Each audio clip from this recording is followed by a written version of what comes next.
Labadiena, sveiki įsijungę tiesioginę transliaciją Urbo nacionalinė krepšinio lyga visoje Urbo nacionalinėje krepšinio lygoje. Taip, Julius Kazakauskas paskutiniu. Taip pat skriejo pro šalį, čia galima žaisti toliau ir taškus iš po. Ir kad yra vertas galbūt net ir techninės pražangos, nesiklijuoja, po pertraukos viskas gali pasikeisti, bet tiesiog reikia pasilikti. Ir Kretinga atrodo, kad sugrįžo, jeigu šitas metimas bus taiklus, o jis yra taiklus. Žaidžia pats, žaidžia nesėkmingai. Ir Julius Kazakauskas čia pats viską nusprendžia spręsti ir sprendžia. Ir šiek tiek sėkmės irgi faktoriaus yra Marijampolės. Porą sekundžių skiria atakos ir kėlinio laiką. Kliučinykas iš toli netaikliai. Dar turi 3 sekundės.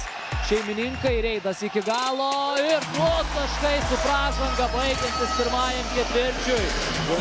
Ir tritaškis greitame puolime.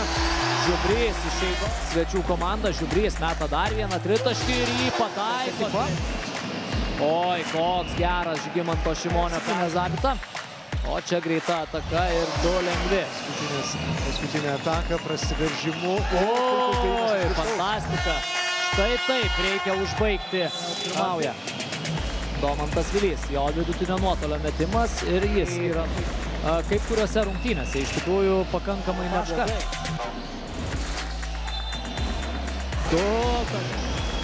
Vilys, jo Reidas, 2 taškai su pražanga. Pirmoje rungtynių pusėje jis pataikė 3 tolimus metimus, o čia žaibiškai pereina į varžovo aikštės pusę Kretingos Livilė ir nėra Zigmantavičiaus, kuris užbaigė antrąjį kėlinį. Vilys atakuoja iš toli, jo tritaškis ir pataiko. Kazakauskui būtų galima paieškoti ir efektyvesnių sprendimų. O čia šiandien kol kas dar be taškų yra prametęs visus 7 savo metimus, o bėgti dabar dar ir greitą ataką.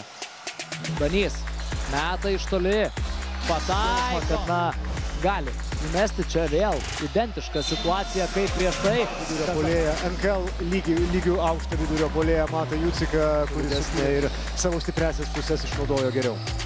Čia kaip pučia varžovas. Jis jau rodo, kad atakos net nebeorganizuos, atiduoda tiesiog kamuolį teisėjui į rankas. Ir Urbo nacionalinėje krepšinio lygoje mūsų rungtynės baigėsi Marijampolės Sūduvos pergale rezultatu 92-76.